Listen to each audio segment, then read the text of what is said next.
الحمد للہ وکفا وسلام علی عبادہ الذین اصطفى اما بعد۔ برادران اسلام، عشرہ ذی الحجہ اور ایام تشریق 11، 12 اور 13 ذی الحجہ، گویا یکم ذی الحجہ سے لے کر 13 ذی الحجہ تک کے ایام انتہائی مبارک اور افضل ہیں، جن میں کی جانے والی بندگیاں اللہ رب العالمین کو سال کے دوسرے دنوں کے مقابلے میں زیادہ پسند ہے۔ سلف صالحین نیکیوں کے موسم کا خاص لحاظ رکھتے تھے۔ ابو عثمان نہدی جو ایک بزرگ تابعی ہیں، کہتے ہیں کہ سلف صالحین 3 عشروں کا بڑا اہتمام کرتے تھے: رمضان کا آخری عشرہ، ذی الحجہ کا پہلا عشرہ اور محرم الحرام کا پہلا عشرہ۔ الحمدللہ عشرہ ذی الحجہ جو ہم پر آپ پر سایہ فگن ہونے والا ہے، اس میں بطور خاص کچھ بندگیاں ہمارے لیے انجام دینے کی ہیں، انہی پر کچھ لب کشائی کرنا چاہتا ہوں اور پھر قربانی کے اہم مسائل کی طرف بھی اشارہ کروں گا۔ وباللہ التوفیق۔ اس عشرے کی ایک خاص عبادت جس کا ہمیں اور آپ کو اہتمام کرنا چاہیے روزہ ہے۔ یکم ذی الحجہ سے لے کر 9 ذی الحجہ تک کا روزہ مسنون، مستحب اور مشروع ہے، کیونکہ یہ ایام انتہائی بافضیلت ہے اور روزہ بھی محتم بالشان عبادت ہے، جس کے تعلق سے حدیث قدسی ہے، جس کا ایک جملہ ہے کہ اللہ فرماتا ہے: کل عمل ابن آدم لہ الا الصوم فانہ لی وانا اجزی بہ۔ بنی آدم کا ہر عمل اس کے لیے ہے، یعنی اس کے نفس کو اس میں دخل ہے، سوائے روزے کے، جو اخلاص و للہیت پر مبنی عبادت ہے، جس کا کوئی ظاہری مظہر نہیں ہے، بندہ اس کو صرف اللہ کے لیے رکھتا ہے، اور اللہ نے کہا ہے کہ اس کا بدلہ کیا دوں گا وہ میں ہی جانتا ہوں۔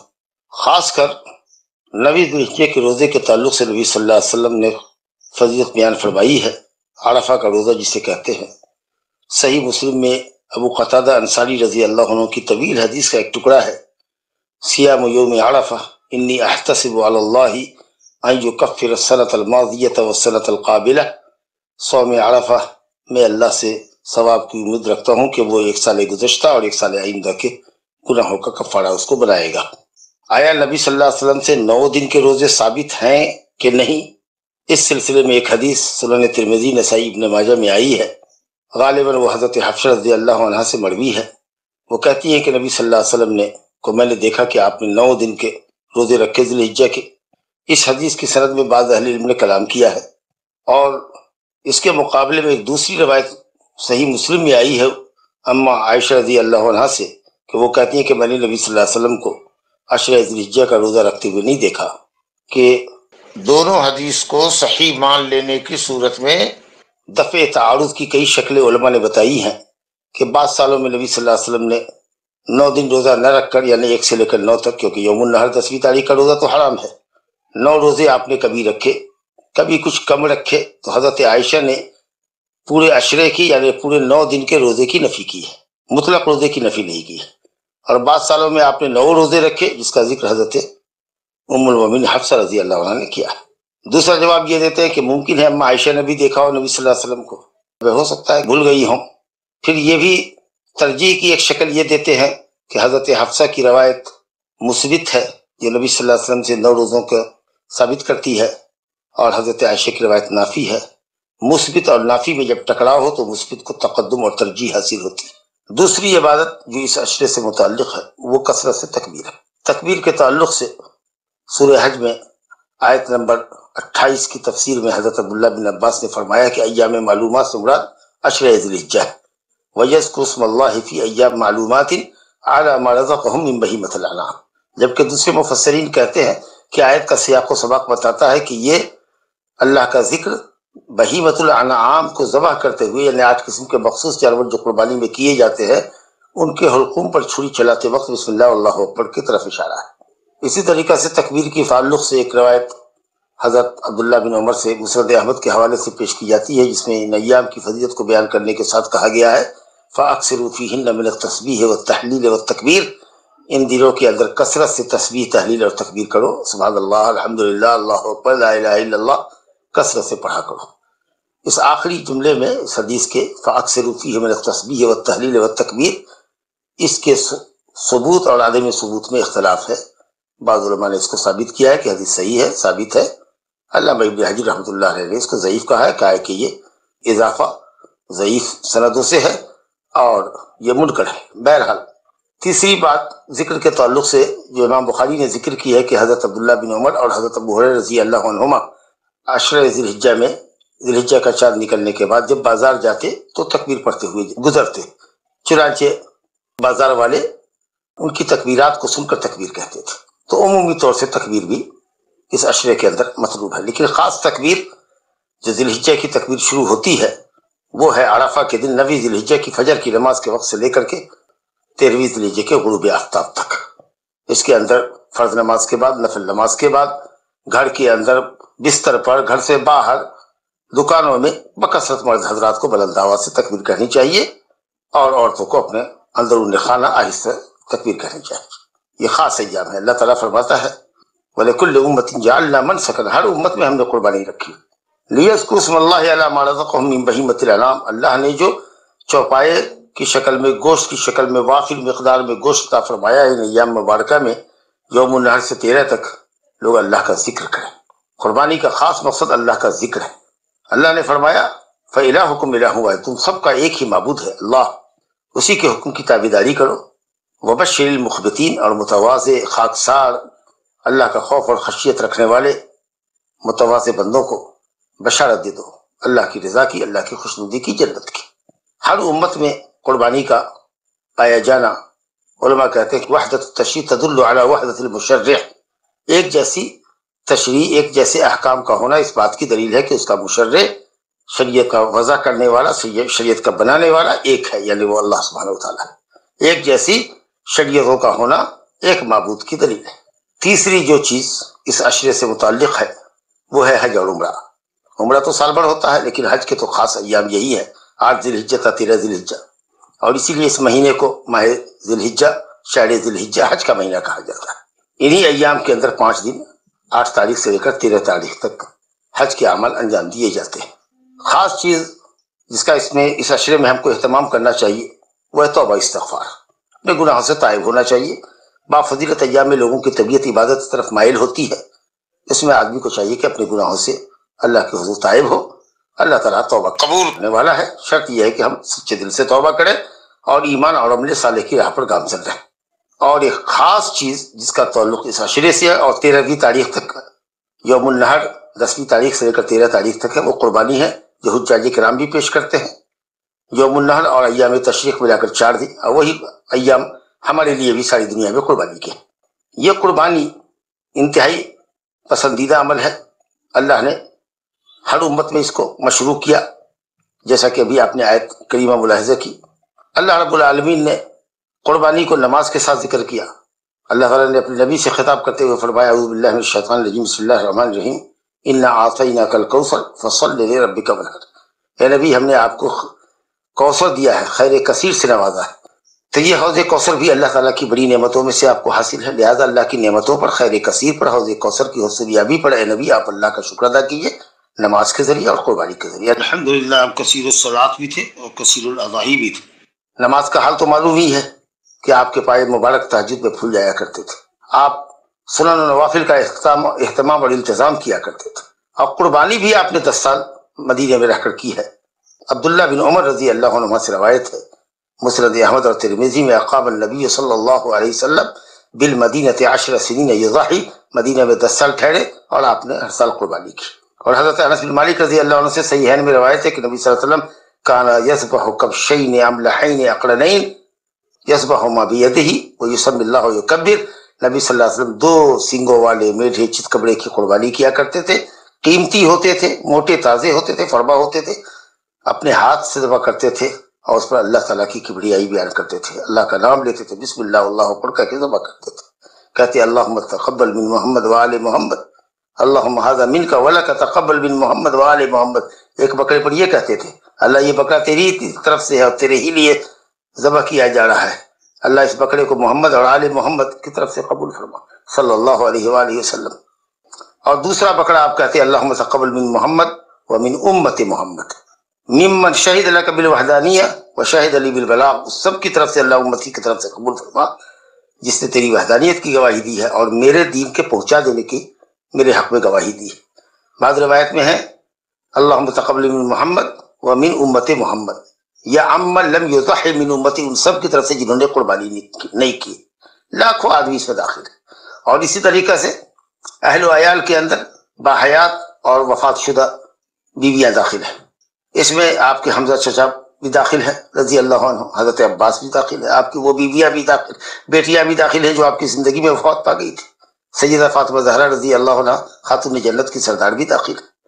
تو ایک بکرا الحمدللہ پوری انٹائر فیملی کی طرف سے کافی ہے۔ ہاں اگر بیٹا بیٹی بہو بیوی اپنی طرف سے کرنا چاہیں تو کر سکتے ہیں، لیکن شرعی طور پر مسئلہ یہ ہے کہ ایک بکرے میں پورا گھر شامل ہو سکتا ہے، زندہ مردہ شامل ہو سکتے ہیں۔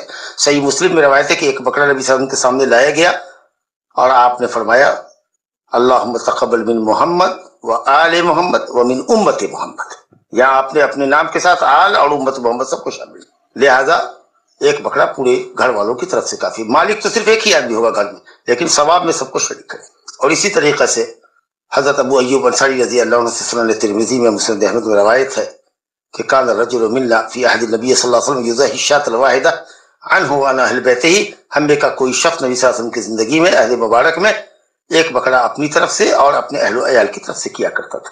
اور بڑے جانور میں جہاں 7 حصے لگتے ہیں، اللہ کی مہربانی دیکھیے کہ ایک بکرا میں ایک آدمی اور اس کے پوری انٹائر فیملی شامل ہے، اور ایک حصہ بڑے جانور میں قائم مقام ایک بکرے کے ہے، قربانی کے اندر، صرف قربانی کے اندر یہ حکم ہے۔ ایسا نہیں کہ 2 حصہ لے کر کے بچے کا عقیقہ کچھ لوگ کرتے ہیں 2 بکرے کے قائم مقام، یہ صرف قربانی کے اندر ہے۔ تو وہ ایک حصہ بھی اگر آپ لیتے ہیں تو الحمدللہ وہ بھی آپ کی طرف سے، آپ کی انٹائر فیملی کی طرف سے، پورے اہل و عیال کی طرف سے ہو جائے گا۔ ایسی غلطی نہ کریں کہ اپنی طرف سے نہ کر کے بیوی کی طرف سے کر دیں، گھر کے گارجین آپ ہیں، یا اپنی طرف سے نہ کر کے اپنے وفات شدہ والد یا والدہ کی طرف سے کریں، اپنی طرف سے کریں، اپنے بچوں کی طرف سے کریں، اپنے مردے کی نیت کر لیں، انشاءاللہ سب کو ثواب جائے گا۔ قربانی کے جانور کو ہمیں اچھی طریقہ سے دیکھ لینا چاہیے، 4 عیب سے پاک ہونا چاہیے، کیونکہ یہ ان میں کا کوئی بھی چاروں میں سے کوئی بھی ایک عیب پایا گیا قربانی اس جانور کی صحیح نہیں ہوگی۔ ایک آنکھ کا نہ ہو، کانا نہ ہو تو بدل جولا 2 آنکھ کا اندھا نہیں چلے گا، واضح طور پر لگڑا نہ ہو، سخت بیمار نہ ہو، وائرل بخار ہے، چھینک ہے اور وہ ہر وقت بخار میں تپ رہا ہے، یا اس کا پیٹ چل رہا ہے، ایک دم پتلا لیت نکال رہا ہے، یا اسی طریقے سے پورے جسم میں کھجلی ہے اس سے گوشت کا مزہ بگڑ جاتا ہے، اور اتنا دبلا پتلا نہ ہو کہ اس کی ہڈیوں میں گدا نہ ہو۔ باقی اگر کان بھی سلامت ہو، سینگ بھی سلامت ہو، دم بھی اچھی ہو تو اچھی بات ہے، تاہم اگر کان چیرے ہوئے ہوں یا اس میں سوراخ ہو یا آگے سے پیچھے سے پھٹا ہوا ہو تو قربانی جائز ہوگی، لیکن کراہت کے ساتھ۔ سینگ ٹوٹی ہوئی ہو جائز ہے، کیونکہ سینگ اصل مقصود بھی ذات بھی نہیں ہے، اور اس کا گوشت پر اثر بھی نہیں ہے، یا اس سے گوشت کی کمی اور بیشی میں کوئی فرق نہیں پڑتا ہے۔ اسی طریقے سے دم اگر کٹی ہوئی ہے تو بھی کوئی حرج نہیں، چلے گا، لیکن ہاں اگر ان تمام صفات سے مزین ہو تو اچھی بات۔ لیکن پیدائشی طور پر اگر کسی جانور کے پاس سینگ نہ ہو، دم نہ ہو تو بلا کراہت جائز ہے، ویسے سینگ والا دم والا جانور اولا ہوگا۔ یہ قربانی ہماری شروع کب سے ہوگی؟ یوم النحر 10ویں تاریخ کو نماز کے بعد اور خطبے کے بعد۔ اب اس سال تو لاک ڈاؤن کی وجہ سے مسئلہ پیچیدہ ہے، شاید عیدگاہ میں نماز نہ ہو، لیکن ہر کوئی اپنے اپنے گھر میں اگر نماز پڑھتا ہے تو اپنی نماز پڑھ کے قربانی کر سکتا ہے۔ بہرحال آپ نماز کے بعد قربانی کریں، نبی صلی اللہ علیہ وسلم کی حدیث ہے صحیح بخاری مسلم میں، من ذبح قبل الصلاۃ فلیذبح مکانہا اخری، جس نے قربانی نماز سے پہلے کر لی وہ اپنی قربانی کو پلٹائے، یا من ذبح قبل الصلاۃ فقد ذبح لنفسہ، نماز سے پہلے قربانی کی گویا اس نے اپنے لیے کی، کھانے کے لیے، وہ قربانی نہیں ہوئی۔ لیکن من ذبح بعد الصلاۃ فقد تم نسکہ واصاب سنت المسلمین، جس نے نماز کے بعد قربانی کی اس نے سنت کو پایا، صحیح طریقے پر قربانی کی، مسلمانوں کے طریقے کے مطابق قربانی کی، سنت نبوی کے مطابق کی، وہ قربانی مقبول ہو۔ اور ہر شخص کو چاہیے کہ خود اپنے ہاتھ سے ذبح کرے، اس کے لیے کسی حافظ مولوی مولانا کی ضرورت نہیں ہے، بسم اللہ واللہ اکبر سب کو کہنے آتا ہے، اور اس میں بھی صرف بسم اللہ شرط ہے، اللہ اکبر یا واللہ اکبر یہ مستحب ہے، صرف بسم اللہ کر کے بھی ذبح کرے تو ہو جائے گا۔ اگر قل ان صلاتی و نسک الآیہ کہتے ہیں تو ٹھیک ہے، حدیث میں مقال ہے، لیکن کئی طرق سے آنے کی وجہ سے بعض اہل علم نے اس کی سند کو جید کہا ہے۔ اگر وہ سب بھی کچھ آپ نہیں پڑھتے ہیں، اب زبان سے کہیے اللہ تعالیٰ کی طرف سے ہے، تیرے ہی لیے ہے، ہماری طرف سے، ہمارے بیوی بچوں کی طرف سے قبول فرما، ہمارے مردوں کی طرف سے قبول فرما، یا اللہ ہمارے مردوں کی طرف سے قبول فرما، بسم اللہ ہماری طرف سے، ہمارے مردوں کی طرف سے کہا بسم اللہ واللہ اکبر، لیکن ہاں بسم اللہ مت چھوڑیے۔ بعض اہل علم نے تو جہاں تک کہا ہے کہ اگر بھول کے بھی اگر اس نے بسم اللہ چھوڑا تو اس کی قربانی نہیں ہوگی. سال میں ایک مرتبہ عبادت کرتا ہے قربانی کی شکل میں اور بسم اللہ بھول رہا ہے, اس کا دماغ کہاں ہے قربانی کرنے کے وقت میں. لا الہ الا اللہ. تو بسم اللہ کر کے آپ ذبح کر سکتے ہیں اگر ذبح کرنا اچھی طریقے سے آپ کو آتا ہے تو. اور اس کے اندر وہ دو نلی ہوتی ہے, ایک سانس کی نلی ہوتی ہے, ایک کھانے کی نلی ہوتی ہے, اور دونوں طرف کی موٹی رگیں ہوتی ہیں. سب اچھی طریقے سے آپ کاٹیں. کبھی کبھی قصاب کہے گا نہیں نا آپ نے بسم اللہ کر کے چھری چلا دیا نا ہم صاف کرتے, نہیں. ذبح کرنے والے کو چاہیے کہ مکمل ذبح کرے. اگر کسی عورت کی طرف سے قربانی ہو رہی ہے وہ خود ذبح کرے. حضرت ابو موسیٰ اشعری رضی اللہ عنہ اپنی بیٹیوں کو حکم دیتے تھے کہ وہ قربانی کرے. ایون اگر عورت ایام سے بھی گزر رہی ہو, ناپاک بھی ہے, تو وہ اپنی قربانی کر سکتی ہے. قربانی کرنے کے لیے پاک ہونا شرط نہیں. جانور کو قبلہ رخ لٹائیے, بائیں کروٹ لٹائیے, قبلہ رخ ہو بہتر ہے. غیر قبلے کی طرف بھی قربانی کی جا سکتی ہے لیکن بہتر ہے کہ قبلہ رخ کیا جائے اور اچھی طریقے سے ذبح کیجیے. اور پھر اس کے گوشت کا جہاں تک مسئلہ ہے تو بعض علماء کہتے ہیں کہ 3 برابر حصوں میں تقسیم کیجیے. اس کی کوئی دلیل نہیں ہے. کھائیے, کھلائیے, دوستوں احباب کو تحفہ دیجیے. محلے میں اگر آپ کے غیر مسلم ہو تو ان کو بھی آپ دے سکتے ہیں. غیر مسلمین کو بھی علماء نے کہا ہے کہ جائز ہے. اور فقراء مساکین کو دیجیے. جب جیسی ضرورت ہو اس کے مطابق رکھ لیجیے, بانٹ دیجیے. جب محتاجی زیادہ ہو, مانگنے والوں کی کثرت ہو تو زیادہ حصہ بانٹ دیجیے, کم حصہ اپنے پاس رکھ لیجیے. مانگنے والوں کی تعداد کم ہے تو زیادہ حصہ اپنے پاس رکھ لیجیے, کم حصہ فقراء اور مساکین میں بانٹیے. جیسا آپ کچھ کریں گے انشاءاللہ جائز ہوگا. لیکن کھائیے بھی, کھلائیے بھی, صدقہ اور خیرات بھی. نہ کل گوشت کو رکھ لیجیے کہ مسکینوں سے ہاتھ جوڑ کے معافی مانگ لیا, اور نہیں سارا کچھ اس کو دے دیجیے اور خود اور بچوں کو بھوکا رکھا. الحمدللہ اعتدال کا دین ہے. رہا مردوں کی طرف سے قربانی تو مستقل نبی صلی اللہ علیہ وسلم سے ثابت نہیں ہے کہ آپ نے کبھی ام المومنین خدیجہ الکبریٰ کی طرف سے کیا ہو یا اپنی ان بعد بیٹیوں کی طرف سے کیا ہو. 3 بیٹی تو آپ کی زندگی میں وفات پا گئی. حضرت حمزہ سید الشہداء آپ کی زندگی میں وفات پا گئے جنگ احد میں, شہادت کی موت ملی ان کو. کہاں آپ نے ان کی طرف سے کیا؟ جب بھی کرتے تھے تو کہتے اللہ محمد کی طرف سے صلی اللہ علیہ وسلم اور آل محمد کی طرف سے. کبھی آپ سے ثابت نہیں ہے کہ آپ نے کسی مردے کے نام سے اسپیشل قربانی کی ہو یا ایک اسپیشل حصہ ان کے نام سے کیا ہو. گائے میں یا بڑے جانور میں کچھ حصہ رکھ لیا فلاں کی طرف سے, فلاں کی طرف سے, فلاں کی طرف سے, اور ایک حصہ یا 2 حصہ اپنے والدین کی طرف سے. نہیں, آپ کہیے اللہ تعالیٰ یہ پورا جانور, یا 4 لوگوں کا نام لینا ہے تو لے لیجیے. اب باقی کا جو 3 حصہ ہو کہیے اللہ تعالیٰ یہ 3 حصہ ہماری طرف سے اور ہمارے تمام اموات کی طرف سے. ایک بکرا ہے کیجیے اللہ تعالیٰ میری طرف سے, میرے اہل و عیال کی طرف سے, میرے اموات کی طرف سے. 2 بکرا کرنا چاہتے ہیں نبی صلی اللہ علیہ وسلم کی سنت پر عمل کرتے ہوئے, ایک بکرے میں اپنے ساتھ پوری فیملی کو شامل کر لیجیے, بال بچوں کو, اور دوسرے بکرے میں اپنے ساتھ اپنے اموات کو شامل کریں. یہ شکل زیادہ اچھی ہے, سنت سے قریب تر ہے. ویسے جمہور علماء نے کہا کہ صدقہ تطوع ہے, لہذا قربانی بھی مردے کے نام سے اعلان کی جا سکتی ہے. اب پھر ان کے درمیان اختلاف ہے کہ گوشت کھائیں یا صدقہ کر دیں. کچھ لوگ کہتے ہیں قربانی کے نام پر ہے یہ صدقہ, لہذا کھائیں گے بھی کھلائیں گے بھی. جو زندے کی طرف سے قربانی کا حکم ہے وہی مردے کی طرف سے کی جانے والی قربانی کا حکم ہے. کچھ علماء نے کہا کہ نہیں, صدقہ ہے, متصدق صدقہ کرنے والا اپنا صدقہ خود نہیں کھاتا ہے. اس سب اختلاف اور جھنجٹ سے بچنے کے لیے طریقہ مسلم یہی بہتر ہے کہ آدمی اپنے ساتھ مردے کو شامل کر لے. ھذا وباللہ توفیق, وصلی اللہ علی نبینا محمد وآلہ وصحبہ.